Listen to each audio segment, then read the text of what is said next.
Bonsoir à tous, ravi de vous retrouver en ce mardi 11 novembre, en cette journée du souvenir, jour de commémoration de l'armistice de 1918, avec un devoir de mémoire en 3 étapes aujourd'hui à travers la principauté. Un hommage devant la stèle dédiée au roi des Belges, une cérémonie au monument aux morts et une réception à la Maison de France. Nous reviendrons dans un instant sur l'implication de Monaco pendant cette grande guerre avec le responsable des archives du Palais Princier, Thomas Fouilleron. Invitée hier soir au Théâtre des Variétés, la conservatrice du musée Christian Dior à Granville, l'un des sites historiques Grimaldi de Monaco et ville de naissance du célèbre couturier parfumeur. On évoquera ce soir avec Brigitte Richard l'importance des premiers souvenirs d'enfance dans la carrière d'un créateur de génie, avec la nature comme source d'inspiration. Et nous nous intéresserons également, à la fin de ce journal, à la présence de l'intelligence artificielle dans le monde cette fois, du tourisme avec de nouvelles expériences, de nouveaux horizons en perspective. Tradition respectée en ce jour du souvenir, avec l'hommage rendu aux combattants de la Première Guerre mondiale à l'occasion de la commémoration de l'armistice de 1918, avec tout d'abord un moment de recueillement, boulevard de Belgique, devant la stèle dédiée au roi des Belges, Albert Ier, suivi d'une cérémonie du souvenir en hommage aux victimes de la Grande Guerre, devant cette fois le monument aux morts du cimetière de Monaco, avec un dépôt de gerbes, une prière pour les disparus et la paix, conclue par l'exécution des hymnes nationaux après la sonnerie aux morts et une minute de silence. Journée d'hommage qui s'est terminée à la Maison de France et cette réception organisée par l'ambassadeur de France en principauté, Jean d'Aussonville, en présence, là aussi, de nombreuses personnalités monégasques, dont le ministre d'État. Et pour maintenir ce devoir de mémoire et revenir sur les efforts de guerre de la principauté, avec nous ce soir, le directeur des archives du Palais Princier, Thomas Fouilleron. Bonsoir à vous. Bonsoir Christophe. Il est 5h15 du matin dans la carrière de Rotonde. À ce moment-là, on signe l'armistice qui sera conclu par un traité, le traité de Versailles, pour refaire un petit peu d'histoire. C'est intéressant avec vous, je le disais, de revenir sur l'implication de Monaco, de l'état de la principauté de Monaco pendant cette guerre 14-18. Alors c'est presque paradoxal puisque la principauté est un État neutre au début du conflit. Un État qui est dirigé par le prince Albert Ier, qui est à la fois un grand ami de la France, il parlait de la France comme sa seconde patrie, mais en même temps un ami personnel du Kaiser, de Guillaume II, l'empereur d'Allemagne. Et il est assez germanophile, certains le lui reprochent, et l'opinion publique au début de la guerre va un petit peu attaquer le prince Albert Ier sur sa position, sur sa proximité avec Guillaume II. D'ailleurs, rappelons-le, le 28 juin 1914, le jour de l'attentat de Sarajevo, le prince Albert Ier est avec l'empereur Guillaume II. Ils apprennent ensemble la nouvelle de l'assassinat de l'archiduc François-Ferdinand d'Autriche, qui va être l'élément déclencheur par le jeu des alliances de ce premier conflit mondial. Et Albert Ier nous rapporte la parole qui aurait été celle de l'empereur Guillaume II, qui, à la nouvelle, en lisant la dépêche annonçant la mort de François-Ferdinand, maintenant il faut tout recommencer.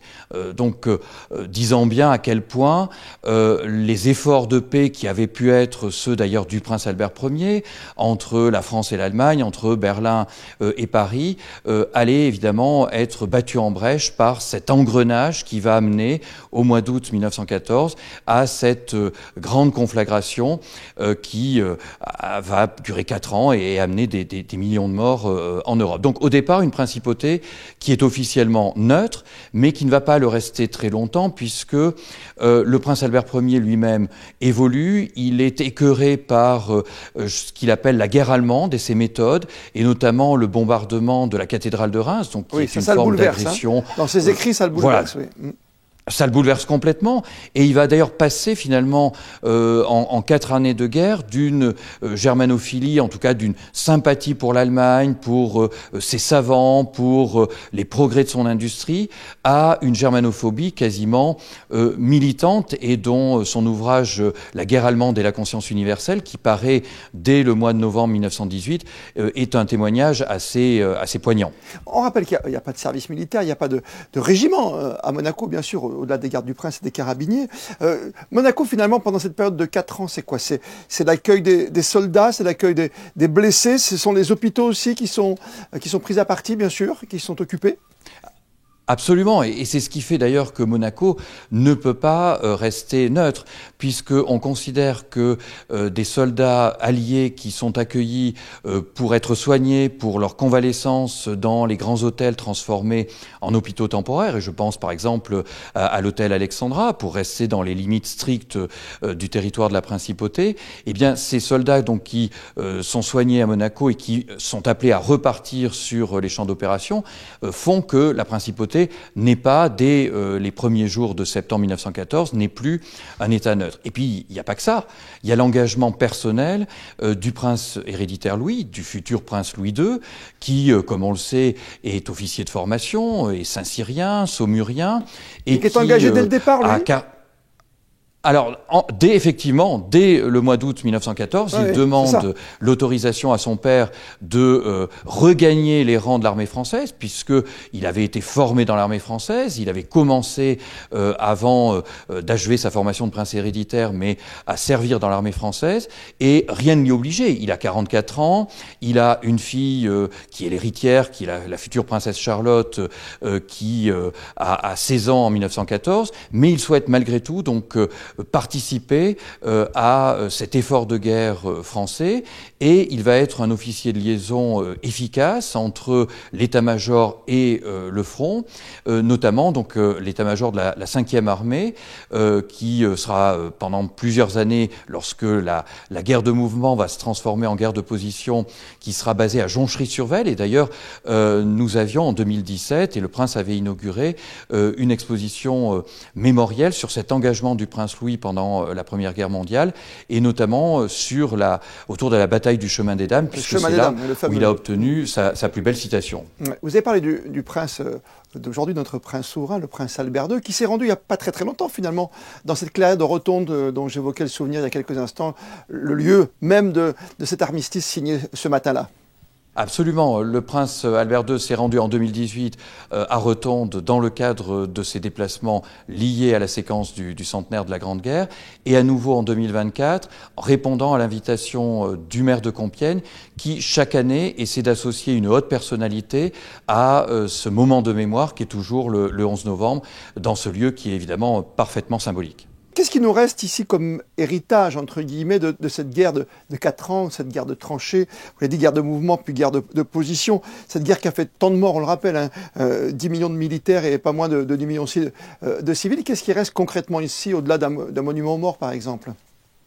Alors justement, le monument aux morts au cœur du cimetière de Monaco est suffisamment monumental, si je puis dire, inauguré en 1928. Et puis, dans le cimetière même, beaucoup de familles ont fait ériger des statues qui représentaient le mort de leur famille. Et c'est ce qui est une singularité de ce cimetière de Monaco, qui est évidemment à mettre en relation avec une forme d'aisance de la population résidente. C'est assez rare que des sculptures, des monuments parfois en pied, soient construits sur les tombes familiales elles-mêmes. Et puis chaque entité qui a contribué, chaque paroisse, il y a une plaque rappelant les morts de la paroisse Sainte-Dévote, par exemple, la Société nautique, la Société des bains de mer.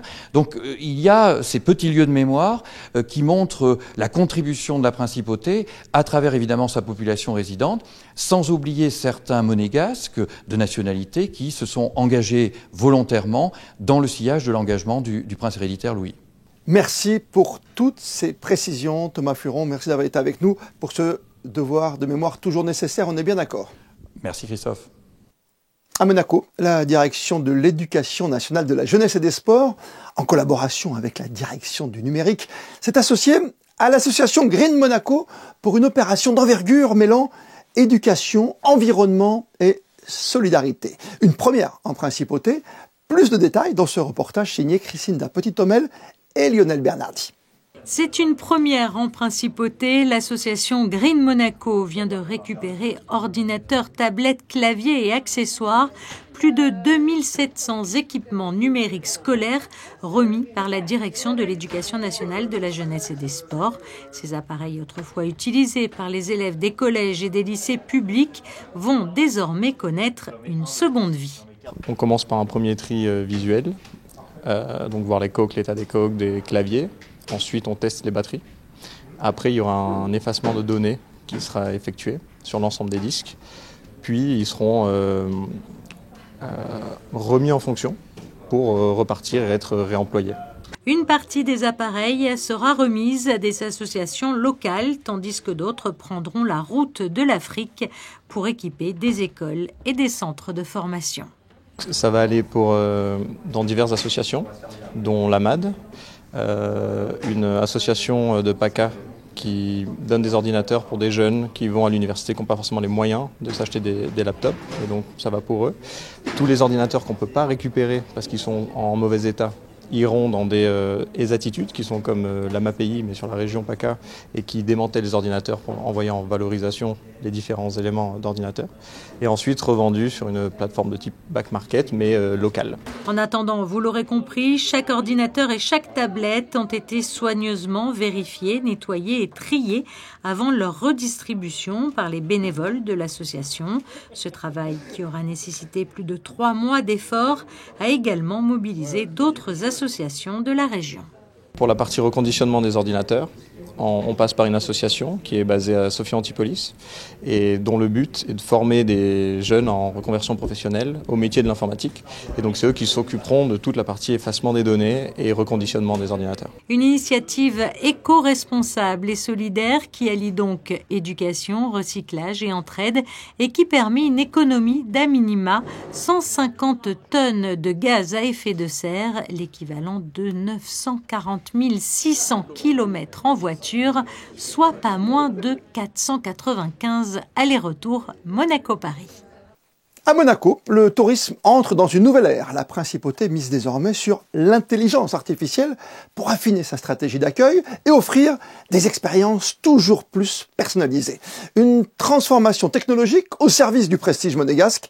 Voici ce reportage signé Vanessa Dessy et Lionel Bernardi.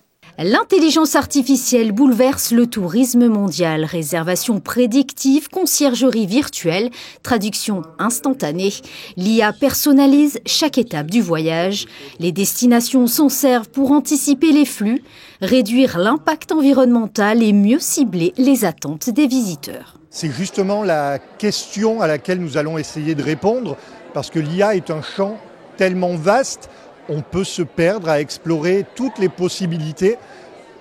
L'idée aujourd'hui, c'est que nous sortions de cette conférence en ayant quelques points déjà de dire voilà, ceci existe, ceci peut être mis en place demain matin et ceci va m'apporter un gain rapide et intéressant sans dépenser trop d'énergie ou faire perdre beaucoup de temps aux équipes en formation. À Monaco, l'intelligence artificielle s'invite au cœur de la stratégie touristique. La principauté mise sur la data pour affiner la connaissance des visiteurs, fluidifier les parcours et renforcer son image d'excellence. L'IA accompagne la transformation des services, du marketing personnalisé aux entreprises immersives. L'IA aujourd'hui n'est pas un atout, n'est pas un problème, n'est pas une opportunité, l'IA est là. Donc des concurrents utilisent l'IA, nos clients utilisent l'IA.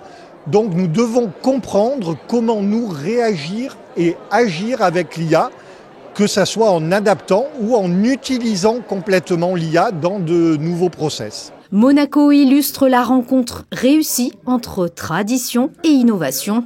En plaçant l'intelligence artificielle au service de son tourisme, la principauté confirme donc sa volonté de rester une destination d'excellence. L'inauguration officielle hier soir par le prince souverain, accompagné de son Altesse royale, la princesse de Hanovre, d'un lieu qui a ouvert ses portes à la fin de l'été, la bouquinerie, un lieu de découverte, de réflexion, où les passionnés de littérature aiment se retrouver dans cette ambiance conviviale que je vous propose de découvrir ou de redécouvrir avec Marie-Ève Béhet et Yannick de Bever. Située dans les jardins d'Apolline, la bouquinerie a ouvert ses portes ce mercredi. Il s'agit d'une librairie-café dans laquelle tous les amateurs de lecture pourront venir acheter leurs livres et échanger autour de leur passion. Outre la volonté politique d'implanter un espace culturel de ce type à Monaco, c'était vraiment la passion du livre qu'on a avec mon épouse. On voulait créer un lieu de rencontre, de partage, qui se veut ouvert à tous et dans lequel on se sent bien. L'idée est née il y a 4 ans et développée ensuite en partenariat avec le gouvernement monégasque. Et vous ne trouverez que du naturel à la bouquinerie, un endroit finalement pour cultiver le corps et l'esprit. Aujourd'hui, l'absence de librairie se faisait ressentir, ou du moins c'est ce qu'on a pu avoir comme sentiment lorsqu'on discutait avec les gens. Nous, notre but, c'est, comme je disais, c'est vraiment avoir un lieu de convivialité, de rencontre. Donc on aimerait aujourd'hui être le lieu de discussion littéraire. Des événements auront lieu tout au long de l'année entre clubs littéraires et rencontres d'auteurs. La bouquinerie est ouverte tous les jours de la semaine entre 10h et 19h et le samedi jusqu'à 16h. Des images, des senteurs, des souvenirs enfouis au cœur du domaine familial de Granville, liés à jamais avec les fiefs des Grimaldi. Cette ville normande où le tout jeune Christian Dior a aimé se ressourcer, s'inspirer pour préparer ses célèbres créations, tant en matière de mode que de parfum. Invité hier au Théâtre des Variétés par l'Association monégasque pour la connaissance des arts, l'AMCA, la conservatrice générale du musée consacré au célèbre couturier, est avec nous ce soir. Bonsoir Brigitte Richard. Bonsoir. À parler de quelqu'un qui nous inspire encore aujourd'hui, depuis le début du siècle dernier, c'est Christian Dior et ses racines à Granville, là où vous œuvrez aussi, vous, à la tête du musée. Exactement, Granville en Normandie, un petit peu loin d'ici, mais dans la Manche, où Christian Dior est né, il y a plus d'un siècle. C'est la base, en tout cas, pour Christian Dior. C'est déjà les premières, les premières odeurs, les premières sensations pour lui, avant de créer. Cette maison et son jardin ont été extrêmement importants dans sa vie. Il y a fait référence très très souvent. C'est une propriété qui est à la fois comptée dans sa vie d'homme, mais bien sûr dans sa vie de créateur, qui sont d'ailleurs intimement mêlés. Donc oui, Granville a été vraiment fondateur dans son parcours. Ça veut dire que vous, à chaque fois, vous œuvrez pour présenter une nouvelle collection avec un nouveau thème ? Exactement. Donc dans cette maison d'enfance, on présente à chaque fois une exposition nouvelle. L'ensemble du contenu est entièrement renouvelé avec des thèmes différents qui montrent un peu les différentes sources d'inspiration de Christian Dior, ses thèmes de prédilection, les influences, voilà. Et on ne s'arrête pas à Christian Dior puisque on montre également l'influence qu'a eu Christian Dior lui-même et ses créations sur ses successeurs qui s'inscrivent dans une forme de continuité. Quelle était la dernière exposition consacrée à Christian Dior? Quel était le thème? Donc la dernière exposition était Christian Dior Jardins enchanteurs, qui traitait précisément de l'inspiration de la nature, puisque Christian Dior vivait dans cette propriété de Granville au sein d'un parc qui était très arboré, qui était rempli de fleurs, et donc voilà, cette inspiration de la nature était le thème de l'exposition de cette année qui a clos ses portes le 3 novembre dernier avec plus de 80 000 visiteurs. Source d'inspiration naturellement, cette maison de l'enfance, aussi quelque part un refuge pour lui? Exactement. Granville a été un refuge. Il disait que cette maison qui était isolée, il disait que cet isolement convenait à ses goûts. Donc il y a trouvé une forme de comment dirais-je, d'abri protecteur, de cocon protecteur, enfant assez timide qu'il était. Et puis il va aussi profiter de cette maison avec ses frères et sœurs. C'est une vie familiale. Qui lui convient très bien. Granville va vraiment être ce cocon, cette écreinte de verdure, de nature qu'il affectionne. D'où arrivent les premières rêveries, en tout cas, et ses premières grandes idées, les idées, comme on dit toujours, New Look de la part de Christian Dior. Oui, on fera référence, à propos du New Look, on parlera de silhouettes de femmes fleurs, et bien entendu on ne peut s'empêcher, nous à Granville, de se dire, il l'a revendiqué ensuite, que cette silhouette de femme fleur elle est directement inspirée de son jardin de Granville, des fleurs nobles, bien sûr la rose, mais également des fleurs plus simples, puisque ces collections seront parsemées de pâquerettes, de boutons d'or, de muguet aussi, autre fleur qui est très très importante dans son inspiration, toutes fleurs qu'il pouvait effectivement trouver dans ce jardin de Granville. Avec un esprit de folie quand même, et cet amour pour les femmes? Oui, cet amour pour les femmes. Alors, il y a le souvenir de sa maman Madeleine qui l'adore. Bien sûr, il y aura sa sœur Catherine qui va jouer un rôle déterminant dans ses créations et dans sa vie. Et puis, il va s'entourer de femmes dans son travail, parmi lesquelles d'ailleurs des Granvillaises. notamment 4 femmes qui seront ses plus proches collaboratrices. Donc il s'appuie beaucoup sur les femmes et en cela il répond à la prédiction de cette voyante de Granville qui lui avait prédit donc du succès grâce aux femmes et grâce auxquelles il gagnerait beaucoup d'argent, propos un peu ambigus mais qui se sont avérés assez justes finalement. Et pour conclure, il y a évidemment un lien naturel avec Monaco. On pense, on imagine, on se souvient de la princesse Grace, par exemple. Il y a une exposition qui a été consacrée de votre part à Granville. Une exposition en 2019 consacrée à la garde-robe Dior de la princesse Grace qui a énormément marqué les esprits. On en parle toujours, plus de 6 ans après. Je pense qu'on m'en parlera longtemps. Donc une exposition qui a vraiment attiré un public nombreux, qui est venu avec beaucoup d'émotion visiter cette garde-robe de la princesse et au-delà de sa garde-robe, bien sûr, le souvenir ému de cette personnalité, de cette femme exceptionnelle, qui a marqué, je crois, également, bien entendu, d'abord et avant tout les Monégasques. On rappelle que donc il y a eu la naissance à Granville, qu'il y a eu un décès en Italie un peu subi, brutal, et qu'il repose, en tout cas, le corps de Christian Dior, pas très loin de chez nous, dans le Var, à Calian. Merci, en tout cas, d'être passé parmi nous aujourd'hui sur Monaco Info. C'est moi qui vous remercie. Bonne soirée, merci. Merci. On reste dans le monde de la culture et des arts. Et avant la première représentation, nous avons assisté à l'une des dernières répétitions de La Bonne Anna, la célèbre comédie de Marc Camoletti. Sur la scène du théâtre, ultime filage avant le lever de rideau.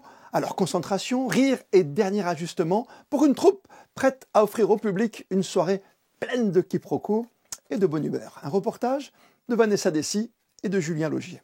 Pour sa première mise en scène, Florent Ferreté signe une version pétillante et rythmée de La Bonne Anna. Il orchestre un véritable ballet de portes qui claquent, des mensonges qui s'entremêlent et des quiproquos savoureux. Sur un texte de Camoletti, il anime une énergie moderne fondée sur la complicité entre les comédiens. C'est ma première mise en scène au studio de Monaco. Ça fait 17 ans que je fais du théâtre au studio en tant que comédien.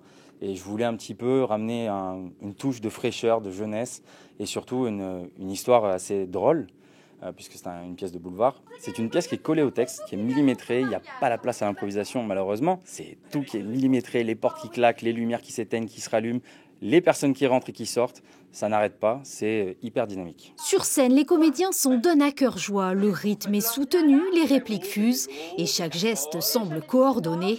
La mécanique du boulevard fonctionne à merveille. Regard complice, malentendus en cascade, entrée et sortie précipitée. Chacun trouve sa place dans ce chaos organisé. D'abord, on apprend le texte, évidemment, c'est la base. Et une fois que le texte est plus ou moins acquis, on peut commencer seulement à se lâcher, mais auparavant, il y a beaucoup de travail, de mise en scène surtout. Voilà. Parce que c'est une pièce qui est très vivante, ça bouge, on sort, on rentre, j'ai beaucoup de sorties, beaucoup d'entrées. Et il faut arriver au bon moment, il faut avoir le bon timing, on n'a pas le droit de se louper, sinon ça devient incohérent.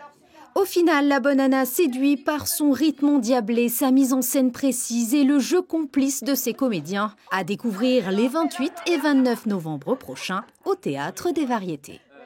De son côté, la compagnie Florestan a présenté vendredi dernier son spectacle intitulé « Justice, Sacrifice », pièce que les acteurs joueront à nouveau le 19 décembre prochain à 20h30 au Théâtre des Variétés au profit de l'association Jeunes J'écoute. Sur la grande scène du Grand Bleu, le Yacht Club de Monaco a lancé, lui, de son côté, le week-end dernier, la saison 2025-2026 des Monaco Sportsboat Winter Series. Pour ce premier acte, le plan d'eau monégasque a tenu toutes ses promesses avec 3 jours intenses de régates, de compétition. Et sur les 8 manches retenues, le G-Spot, barré par Gian Giacomo Serena di Lapiggio du Yacht Club de Monaco, a dominé son sujet en signant au total, tenez-vous bien, 5 victoires sur 8. Ces premières images des travaux concernant la mise en place de la patinoire de Monaco, après 2 ans d'absence, un moment très attendu en principauté, avant de retrouver le plaisir de la glisse et de la glace au bord de l'eau. Il vous faudra quand même patienter jusqu'au 5 décembre, date de l'ouverture du marché de Noël, et la fermeture de la patinoire est prévue, elle, le 1er mars. Et puis, pendant un an, les caméras de Monaco Info ont suivi le corps des sapeurs-pompiers de Monaco dans son quotidien, une immersion exclusive retracée en 11 épisodes qui dévoilent toutes les facettes du métier de pompier. À 19h30 ce soir, juste après votre journal, dans ce 7e épisode, vous découvrirez, en compagnie d'Alban Gingembre, une facette méconnue de la fonction, le bureau prévention, qui a pour mission d'analyser les risques présents sur le territoire et rédiger la réglementation incendie. Et puis avant de découvrir vos prévisions météo pour les prochaines heures avec Christine Petit-Homel, comme le veut la tradition, on termine votre journal par les instantanés du jour avec ce soir les commémorations en principauté de l'armistice du 11 novembre 1918. Les photos sont signées Manuel Vitali. On se retrouve demain, 19h, pour un tout nouveau journal. D'ici là, passez toutes et tous une très belle soirée. Et plus que jamais, vous le savez, vous êtes bien sur Monaco Info.